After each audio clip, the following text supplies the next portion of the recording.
community and Irish heritage. A couple Big Ten championships and a national title crowned. How Iowa fared during a busy weekend.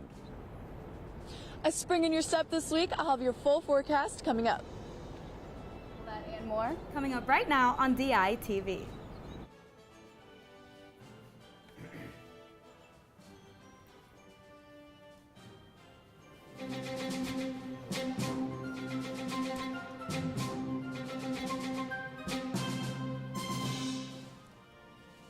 Good morning, live from Iowa City. It is Monday, March 9th. I'm Julia Rhodes. And I'm Camila Muniz. And the third member of our team, Annika Perez, is live outside on the Iowa River Terrace with today's forecast. Annika, it looks so nice outside. Do I need to bring out my sunglasses this week? Oh yeah, guys, I actually came prepared today because I am currently on the Iowa River Terrace. It is a wonderful 48 degrees. It's sunny, the sun is shining, people are out in shorts, and I just think it's a wonderful time to be out. You know, taking a look at taking a look at the rest of today, we can see that the high will be around the mid-70s and sunny. Tomorrow might not be the same with a high in the 70s and a chance of rain. So grab the umbrellas. You know, I will be enjoying the temperatures, but for now, back to you guys.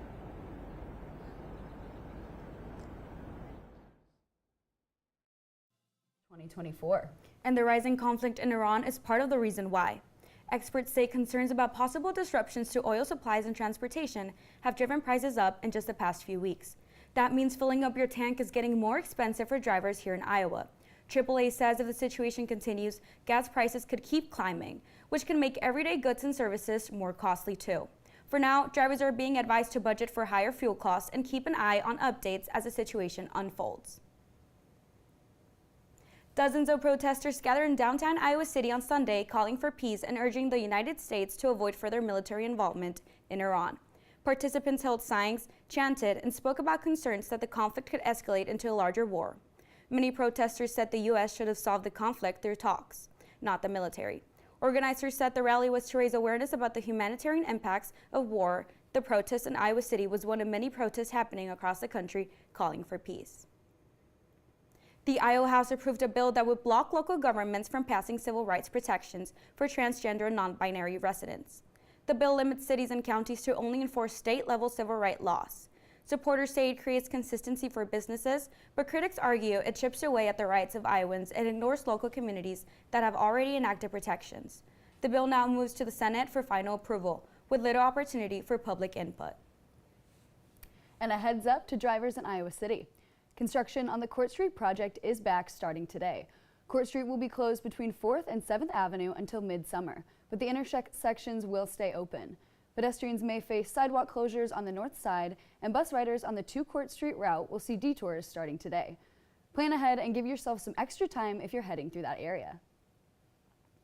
The Iowa City Community School District says that the state is adding new requirements for schools, but not giving them enough money to carry them out. The Make America Healthy Again bill would require limiting students' screen time and provide 30 minutes of physical education every day.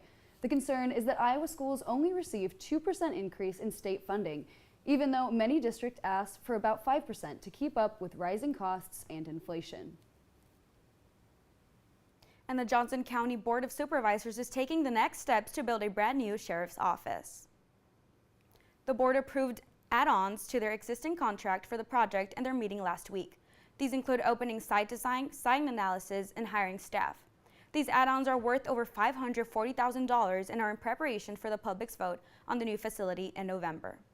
News reporter Caitlin O'Neill attended the meeting. You can read her story online at thedailyiowan.com. And after a 2-month delay, classes are finally set to begin at the University of Iowa's Center for Intellectual Freedom. The 2 one-credit courses were pushed back from January after low enrollment and scheduling issues.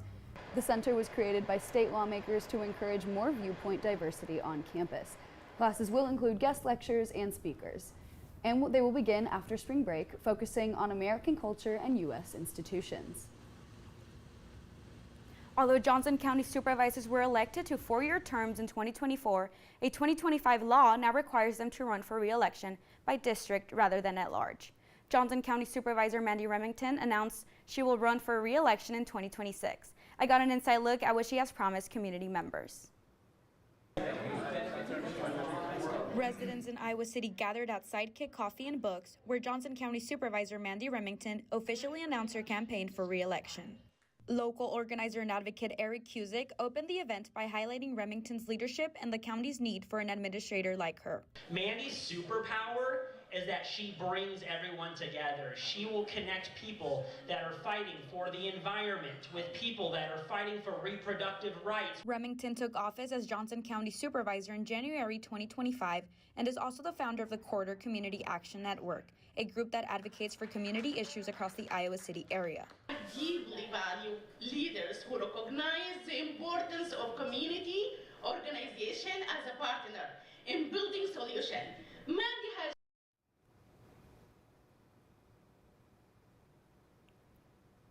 Supervisor Remington said she hopes to continue working with members of the community to address challenges facing Johnson County in the upcoming year and encouraged attendees to join her campaign. An Iowa City venue is celebrating Irish tradition with its annual dinner event. DITV's Josie Boyle gives us an inside look at how Walker Homestead turned this dinner event into a murder mystery party. Delicious food, Irish music, and sinister secrets. Sure. Iowa City's Walker Homestead combined all of these during their Shamrocks and Shenanigans murder mystery dinner event. Located just outside Iowa City, Walker Homestead Farm and Winery is known for their locally grown produce and craft wines. The annual Shamrocks and Shenanigans event features a 3-course meal where guests arrive as characters tied to the vineyard theme, like a groundskeeper or a winemaker. Event coordinators say it's all about a night of mystery and being creative. You get into that role, you come dressed as that role, and you try and figure out not only who done it, who the heck is getting killed, and what each character has when it comes to motive and roles that they play. And for one guest, that community involvement was the highlight of the night. I love talking with all of the other individuals. The food looks fantastic. It looks like we just got our entree in front of us, so I can't wait to jump into that. Irish foods like potato cakes, pork chops, and even pudding were all enjoyed. This event is held every spring, and it will keep returning as attendees like Farrer say it's the highlight of the season. And it's safe to say that no one went hungry while they searched for the killer among them. Now, no matter who done it, it's clear that everyone here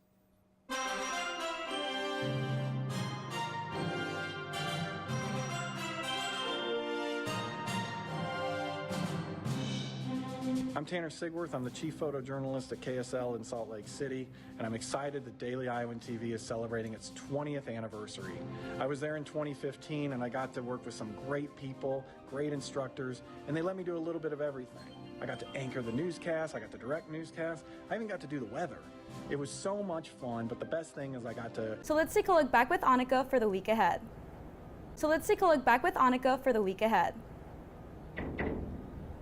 Yes, guys, you are so right. These few days have been perfect. It's been sunny, it's been nice, but I feel like Iowa weather, you always kind of have to prepare a little bit for the unexpected. These next few days are perfect for tank tops, but this next week we might have to break out the sweaters again. Taking a look at the Pentacrest, we can see that this next week we are shooting back down to the mid-40s with some possible rain on Wednesday. Thursday, Friday, and Saturday, we can see a trend ranging from the mid-50s to the high 40s, all with cloudy skies. So make sure to find something to make you smile so the gloomy temperatures don't get you down. Lastly, Sunday, we'll see a rainy high in the mid-40s. You know, whenever I feel gloomy, I really like just getting a coffee, maybe a sweet treat, maybe even watching a nice movie, and I hope everyone else can do the same. Live from the River Terrace, Annika Perez, DITV. Expect the unexpected. I really like that. Especially living in the Midwest, you have to love or hate the up and down weather and how unexpected it is. And I think that's the same way for Iowa sports. Absolutely it is. No matter what it is, no matter how the outcomes are expected to play out, that's why you always have to play the game. And we saw a lot of that paired up this weekend with a jam-packed weekend of Iowa sports, and a big one at that. 3 tournaments, and DITV's Elise Gann gets our coverage started from Indianapolis from the Iowa Women's Basketball Big Ten Championship. All good things must come to an end, and for the Iowa women's basketball team, that was their winning run in the Big Ten women's basketball tournament as they fell in a landslide loss to UCLA. Unlike its previous games in the tournament, Iowa got off to a sluggish start and was never able to escape the slump, losing to UCLA 96-45. The reigning Big Ten champion Bruins showed who was boss right from the get-go, holding Iowa to only 5 points in the first quarter and heading into halftime with a 42-20 lead. It really wasn't our day. I don't think we should have lost by this margin. I really don't. I think we just let it get away from it, and that's on me. One of my favorite quotes is, disappointments and setbacks make losers bitter, but they make winners better. And I would just be surprised if this group didn't let it make it better. Despite a break to catch their breaths, the Hawkeyes' success was no different in the second half. The shots just weren't falling for the Hawks as they shot 22% from three and 28% all around. Meanwhile, the Bruins were on fire, shooting 50% from three and 63% from the floor. It's tough. We're going to really take it in today, but we do a really great job at moving on to the next thing. Obviously, not the best outcome, but it's just so fun. And I love these girls. I love our fans. We have the best environment, so it's been really, really good. It may have been a rough way to end the Big Ten season, but the Hawkeyes are nowhere close to being done, as they will likely host the first 2 rounds in the NCAA tournament in Iowa City. I'll now send it over to Morgan Burhans in Lincoln, Nebraska, who has coverage on the Iowa men's basketball team's regular season finale. Thanks, Elise. And the Iowa Hawkeyes and the Nebraska Cornhuskers. It's an infamous Big Ten rivalry that never fails to be a great game. Just last month, the Iowa Hawkeyes secured a signature court-storming win at home. Here in Lincoln, they were just inches away from repeating history. After a back-and-forth start, Nebraska was the first team to break through after former Hawkeye Bryce Sanford dropped back-to-back threes. Suddenly, the Hawks were down by 10 and desperately searching for a bucket. And it was Cooper, Koch, and Cale Combs who put the Hawkeyes on their back and continued to bother Nebraska. With about a minute left in the game, Combs scored a quick 8 points and put the Hawks into overtime with a massive 3. You can see me split my legs, try to get it there. But I was just glad it went in. I just looked at the clock and just knew we had to get a stop, just going to OT. Before anyone knew it, smiles were turned to frowns in Lincoln. Though it didn't matter because the Huskers never gave Iowa a chance in overtime, dropping a quick 9 points to send the Hawkeyes back home in an 84-75 loss. I was proud of our effort coming back, but close is not good enough. So Iowa will need to clean things up offensively as they begin action in the Big Ten tournament on Wednesday. For now, I'll send things over to DITV's Cole Krieger, who's in State College, Pennsylvania, with coverage on the men's wrestling team in the Big Ten championships. Cole? Iowa wrestling this season has been defined by being on the wrong side of history, and in State College, the trend continued. Caliendo was the lone Hawkeye to qualify for the championship round, where he took on Penn State's Mitchell Messenbrink, who defeated Caliendo 12-3, extending his record to 8-0 versus the Hawkeye senior, sending the home crowd into a frenzy. Chain wrestle to score, but it's not necessarily one punch. With Caliendo's loss, it marked the first time in 20 years that Iowa doesn't have a Big Ten champ in back-to-back seasons. We have 9 qualifiers. Some of those were in some hard brackets where you're not scoring points, and you didn't have the results you wanted. Nasir Bailey and Drake Ayala battled their way to third-place finishes. For Ayala, the third-place finish saw him defeat former 133-pound national champion Lucas Bird, who defeated Ayala in the national finals last season. I think I've had the toughest schedule in the country. I think I'm the most battle-tested guy in the country, and we're rolling.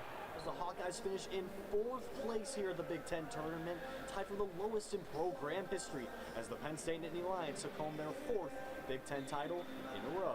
These guys want to be on the championship side of things, so all of us, and we got work to do.